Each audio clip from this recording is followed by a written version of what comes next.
Welcome back to Two Sports Overtime, and welcome to the dead week of all of sports, All-Star break.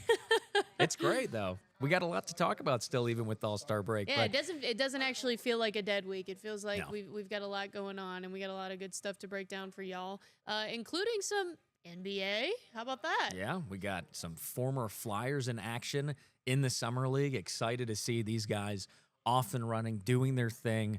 Kobe Bryant, DeRon Holmes II, Jalen Crutcher, and Nate Santos. Kayler, you're getting an introduction to these guys. Obviously, former Flyers, so we're both going to be getting an introduction. Before my time here. Yep, just so a little it's bit. cool to kind of see the history of the Flyers a little bit in the league. I did get to meet Nate Santos before the season ended, so he is the one name that I'm familiar with on this list. Absolutely, and I mean, Nate hasn't gotten into any. Well, he did. He debuted on Sunday, just 3 minutes in game, so he hasn't gotten any points yet. But it's been a great start for Kobe Bryant. I mean, they don't call him in Fuego for nothing. He is. And isn't it fitting that he's playing with the Suns? It's perfect. It's absolutely perfect. I mean, this dude is so on fire in Summer League right now. It's unbelievable. Team high 19 points in the opener against the Wizards just a few days ago. He was hitting 4 of 5 from 3. And then game 2 against the Hawks just the other night, 15 points, 6 rebounds, 2 of 5 from 3, and 2 assists. So, I mean, 6 rebounds, too, for one of the best shooting guys. I mean, that's pretty impressive, too. So he's had a great start. And you've also gotten a chance to learn about DeRon Holmes II, too, who is a great forward here. And he had, obviously, the unfortunate injury with the Achilles injury he suffered. And 363 days later, he's coming back in and just picking up right where he left off. I mean, pretty impressive for a guy like that. Yeah, and you always hear about that being a year-long injury, and quite literally 363 days, a year-long injury. So good to see him coming back, although didn't do a ton in his second appearance, but that's okay. I mean, Summer League, it's what it's for. You got to grow, get back that injury. I'm sure it's just been a slow kind of comeback for him, but great to see him healthy again. He's such a talented player. And Kobe and DeRon doing really well there. And then Jalen Crutcher as well, one of the older names, guy that played with Obi Toppin from back in the day, and that especially that 2020 Flyer squad, that the big what if, could they have won that national championship. He's with the Magic right now after becoming a free agent, I believe is what I read. So he's trying to make a team. That's the position he's in right now. Yep, he's essentially a Summer League veteran at this point. I mean, this is his 4th Summer League. And he's kind of been in and out of the G League. Was with the Pelicans last year, appeared in just 1 game. So he's due, hopefully, if he can make this roster. It would be cool to see 2 guys on the Magic with Santos as well. But, yeah, super great to see Kobe and DeRon lighting it up. So plenty more games coming up in the next couple weeks here.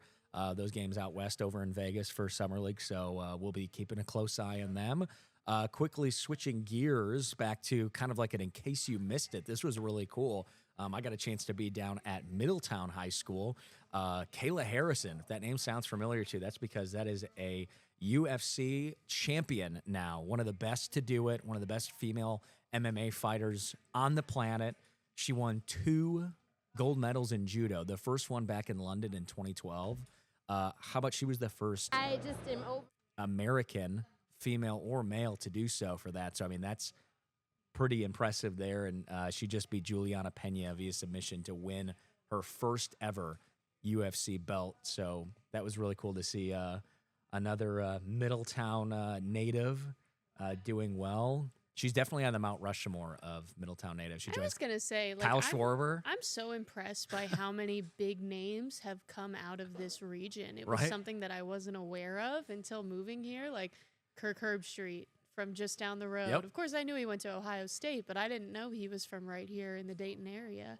It's amazing to me how many big-time athletes are from this region. Yeah, no, it's fantastic. And just out of Middletown, Kayla Harrison, 19 wins, 1 loss. It's an MMA record. Chris Carter, NFL, All-Pro, and Kyle Schwarber. So, I mean, that's pretty good lineup. Pretty good trio. I'm probably missing a couple, too. And then, yeah, when you look at, the surrounding area, too, the Miami Valley, I mean, just littered with talent. So, it's incredible. Super cool to see her back. She came in showing off that belt. It was really cool to have her back in town. We were there for a big homecoming. The entire community packed Wadey Miller Arena. I mean, it was a party in there. It was super fun to have Harrison back in town talking about her big win, being a mom, winning that bantamweight champion. And we spoke to her after, just talking about how grateful she was for the community support for the most recent win, but her career as well. I just am overwhelmed with gratitude. Excellent. My road wasn't always easy, but I'm grateful for even that, because it made me who I am, and I wouldn't be the woman standing here today if I didn't have all of those hardships. So I'm truly blessed, and I'm blessed to be able to come back and hopefully pour into this city just a fraction of what it poured into me. I want to be the greatest of all time right now, but my hope and prayer is that another young lady comes and stands on my shoulders and she breaks all of my records. That's what I want. How do you become the greatest of all time? I think I got to go whoop on Amanda real quick. That is Amanda Nunes, by the way, too. Pretty big fighting words, if I do say so myself. People, they were talking about this being one of the greatest MMA women's fights of all time. I mean, two of the best in the world. Calling her out like that, pretty good. I mean, it's like quite literally fighting words. Yeah, literally. It's like Patrick Mahomes calling out Joe Burrow for like a AFC championship rematch or something. Or the mayor of Cincinnati calling out the entire city of Kansas City and calling Joe Burrow Mahomes' dad. That was something. Oh, that's a whole nother episode we can get into. I think I was still living in Missouri when that happened. That didn't go over well, I can tell you that. The Missouriites did not take a liking to Burrowhead How'd it Stadium. work out? How'd it work out Hey. for the Bengals? Not good. Not good. Not good. It's been rough. We're not here to talk about that. No, that's we're getting closer to that for football season. No, but we can feel the itch of football. It's all we can think about and all we can talk about right now. Although baseball is prime on the mind right now, we never stop thinking about football season. No. It's right around the corner. It's a year-round sport. I mean, when you really think about it, I mean, between off season, what the draft has become to what we've seen the NFL draft become in the last handful of years, it just gets bigger and bigger and more exciting every year. Each city trying to outdo the next. The rookies and all the off-season drama and big trades now, like Aaron Rodgers going to the Steelers, big off-season signings. It's never ending, and it's going to be coming up here very soon. One more week, just about, until training camp begins for the Bengals, and then we're really off and running before August 1st, high school two-a-days. So you'll see Kayler and I, more so Kayler now. You'll see her out and about, running around, meeting all these new teams. It's going to be a fun experience too, I think, for you. Looking forward to getting that taste of Ohio high school football. If you're familiar with my background, I came from West Texas. That's where Friday Night Lights, that story and movie, is originated from. It's a true story. Did cover that high school in Texas that was about, and it's a big deal down there, but I hear it's almost just as big a deal up here. So I'm really excited to get a little taste of Ohio high school football and see what it's all about. You got big shoes to fill in my mind. Yeah, Texas is hard to compete with football. I've seen some of the stadiums here, and they are comparable. Yeah. Texas is obviously hard to compete with. That's a kind of another echelon, another tier of itself. But, yeah, I mean, you're going to get to see some of the best conferences, really. I mean, what they say is arguably the best conference in the state in the GWAC. So it's great football, and we're obviously going to be breaking down much more of that as we get closer and closer. And kind of each week, once we get into football season, we talking about some of the teams, breaking down once Kayler comes back from their practices, what she saw, what she heard. So we'll be bringing that to you very shortly. But we're going to head to break here because our second block is basically all back to baseball because it's still going, even though we're in the All-Star break. All baseball all the time. All baseball all the time, especially with what's going on with the Reds. There's plenty to talk about. Chase Burns' best start so far, a big milestone for Terry Francona, and then also day one, the MLB draft. Yeah, day one of the MLB draft. Who the Reds took. We'll have that coming up right here on 2 Sports Overtime.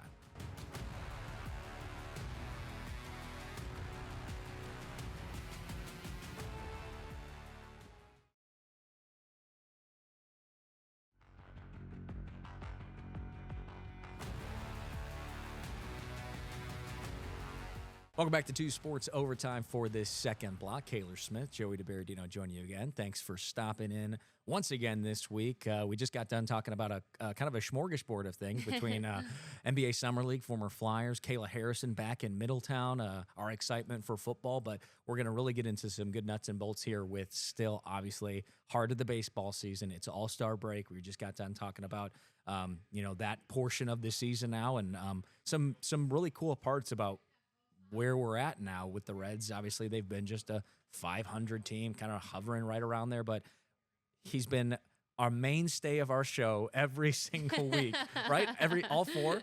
Chase Burns, a former Dragon, his fourth big league start. He's hard not to talk about. I mean, yeah, he's been great, and now he's been great. he's been good for 4 starts in the league, and he finally made his mark in this most recent one. Career high 10 Ks, 6 innings pitched, 2 earned runs just allowed. It's his first quality start. He goes the distance there, only allowing 4 hits, 3 walks. He gave up that 2-run homer, but he settled in, was composed. He threw over 57% strikes, 15 swing and misses. So, I mean, that's been another consistent thing about his starts is even when they're not going well, he still does throw majority strikes. Yeah, he's just got to get that good swing and miss. Paint the zone like we were talking about in the last segment when we heard from Eric Davis talking about what he needs to do. He just big league hitters are going to be more disciplined and that's what he's got to have happen. But he looked really confident again up there. We were talking about it how we wanted to see that reaction, that fired up energy from him after a strikeout. We finally got to see it. It feels like after the one where he got out of the bases loaded jam. I forget. And what that's a inning it was, deserved time to break it out for the first time as a big leaguer. Yeah. Oh, yeah. Unfortunately, he still hasn't gotten a win yet as a starter. Even the game that the Reds did win that he started against the Yankees, it wasn't due to him, so he didn't get credit for that win. But of course, he finally gets a solid start, and the offense can't back him up. Seems like that's just the tale of the Reds. Right, and when you look at the Reds, too, just some crazy stats from that game. Well, one, they lost to the worst team in the league in the Rockies, like by far. How about the Reds are 1-41 when trailing heading into the 9th, and they were 0-11 on Friday night with runners in scoring position in that game. So that just goes to show you when you have a guy pitching like Burns, too, on the mound with a 10K career day, 6 quality innings. No. Did he ever even reach 10 Ks in the minors? I don't think. I think he might have topped out at 8 or 9 a couple times. Think he hit 10, I don't think he hit 10. First double-digit strikeout. Yeah. So, yeah, we would have loved to have him in Dayton here a little longer with the Dragons. But.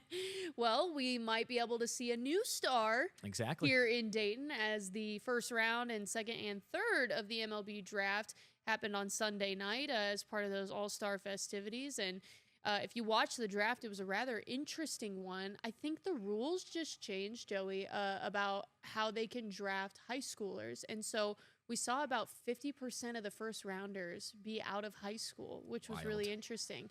And the first 9, it was 100%. I think the first 10 picks that were position players were all shortstops. Wow. Too, out of high school. Including, which is crazy. Including the Reds pick. Not out of high school, but... Yeah, he is out of high school, no, I'm sorry. Actually. Yeah, Steele out of high school, yeah. Yeah, so first-round pick for the Reds. It's a great tee up there. His name is Steele Hall, which, by the way, great baseball name. Such a cool name. Such a good baseball name. He's 17 years old, but he was a class of 2025 signee to the University of Tennessee, so he was obviously highly regarded on the college scene, and he won't get to see a day as a volunteer, but that's okay. Trussville Hewitt High School out of Alabama, his junior season as a shortstop, scorching numbers at the plate, 484 batting average with 8 home runs, 554 on-base percentage, and 871 slugging. But one thing that was talked about pretty heavily was those 33 stolen bases he had. We actually got to talk to Steele shortly after the draft, and he was asked about his speed, and he feels like he can contend with the best of them. And in fact, he was even asked, "You think you can take Ellie?" And he said, "I think I can." So the kid's confident for being 17 years old. He turns 18 this next week. So young kid, very good chance we see him come through Dayton next season, Joey. Yeah, we were talking too. It's exciting to have a position player. So the last 2 years, not that we don't love our pitchers, but it was Rhett Lauder and Chase Burns. You get to see a lot more of the position players. Absolutely. We see the pitchers once a week. You get a little more feel, and you can build a little bit more of a fandom for a player when they're a position player, and you're seeing them in the lineup 5-6 times a week. Well, it's going to mix it up too for both of us, because my first year here was getting Lauder here in Dayton. Then we got Chase Burns last year, so now we both get a chance to see a positional player coming to town, and you got to cover a cool positional player in your last stop too with Jacob Wilson. So. Jacob Wilson, and he's probably going to be the Rookie of the Year for the American League, and he's an All-Star. He won the All-Star vote, first rookie shortstop to ever do that. So covering shortstops is a fun thing, and being a fan of a shortstop is a fun thing too. I can also speak to that growing up in Kansas City and having Bobby Wood Jr. in the lineup. Reds here with Ellie De La Cruz. Shortstop is one of the more fun positions to root for. Well, he sounds enthused to be here. We'll listen in here to hear what Travis Steele had to say after getting drafted. Steele Hall. Travis Steele is the Miami Redhawks basketball head coach. Still thinking about basketball? Gosh, Joey. God. Joey, we're far, far away. Steele Hall after getting drafted. It was a little bit a sigh of relief, but also I kind of teared up a little bit. So a lot of just happiness happened, and whoops. I thought it was cool, and definitely wanted to be a Cincinnati Red. Just being there, and just always baseball is gonna be my life now. So I'm looking forward to that. I can hear I'm him, also looking forward to just always been around the big league guys, and just having that expertise pretty much, and just all the great coaches y'all have, and just Cincinnati is a pretty good place too. So it's pretty pretty. So I like that too. It was great. Just all the talks. JR was the guy I had most contact with, and loved him. He kept everything real, genuine, and also sorry. Yeah, really just appreciate him for keeping everything 100. And yeah, I thought it would be. Looking back, I thought when I was there, I thought this is gonna be a pretty cool place to play, and I just thought it would be pretty cool to be picked by him, and now it's a dream. So what he's talking about being there and looking back, he actually came to Cincinnati for a pre-draft workout with the team, and he alluded to the fact that he actually got a really good feeling from the team. And so when he did hear from them, he was excited to hear from them because he liked what he saw, liked who he talked to when he was here on his visit. And so you also love to have a guy that wants to be a Red. Yeah, I mean, he had a big smile on his face, obviously super excited. We know how good the young talent has been for the Reds. All these guys coming up through the farm system, quickly moving their way up in the ranks. We saw it with Ellie, with Rhett Lauder, with Matt McClain, with now Chase Burns. So maybe Steele Hall will be the next guy for it. There's a spot for him in the Dragons lineup now too. Absolutely. After Leo Balcazar was promoted to Double-A Chattanooga. Great point. So shortstop position is looking wide open for next year. Yeah, and big shoes to fill too, because Leo has been arguably, if not by far, in this last at least month and a half to 2 months, been the most reliable hitter for the Dragons as well. I mean, he's been just every time he's stepping up there, doing something, making something happen at the plate. And we're saying his name every night, it feels like. Absolutely, and he's a great defender too. So we'll be excited. Maybe like you said, we'll get the luck and the honor of having another top Reds draft pick here in the Gem City. So we'll have to wait and see. We'll hear from Tom Nichols here hopefully soon on the inside scoop on if indeed he will be coming here to the Dragons. And then, closing out here the show, pretty cool milestone for the skipper of the Reds, Terry Francona, hitting his 2,000th win. Kayler, you were here over the weekend getting all the highlights from that one. Yeah, he reached that 2,000 career mark on Sunday in the Reds' 4-2 win over the Rockies. That also clinched the series, so they finally got back in the win column as far as taking a series. But Francona, what a legend of the game. Everybody in this fan base was so excited when he was announced as the manager. Of course, a 2-time World Series champion with the Red Sox, and to have that kind of pedigree here in Cincinnati, it's just something that the fans have been excited for. I know that the season hasn't quite gone how people had hoped, but he's kind of a trust the process guy. And he's become just the 13th manager to reach that 2,000 career wins mark, and that just speaks to his longevity too, because he did play for a long time too before becoming a manager, so he's been around the game for a long time. Second most wins among any active manager. And Joey, I don't know if you saw this, but this is just gives you a little nugget of how the organization feels about him. You know, the managers are called skippers, right? And he's got a captain hat, but they switched out his seat in the dugout, for a boat chair, which is awesome. It looks so comfortable too. It is. It's way more comfortable than the bench. It's sitting up a little bit closer to the fence line than the bench and a little bit higher. So he's got the best seat in the house over there. Skipper Tito Francona reaching 2,000 wins, and he had a lot to say too afterwards. He got emotional, which is something we don't see very much from him either. He's very much an even keel, straight shooter type guy, but he went on for a long time after Sunday's win, reaching that career mark, about just how much everybody that he's come across in his career has meant to him, and how he feels like he's just, the word to describe him is a lifer. He's a baseball lifer. He's just stuck with it, been around it for so long, and sharing that moment with his players was something that he said he'd cherish.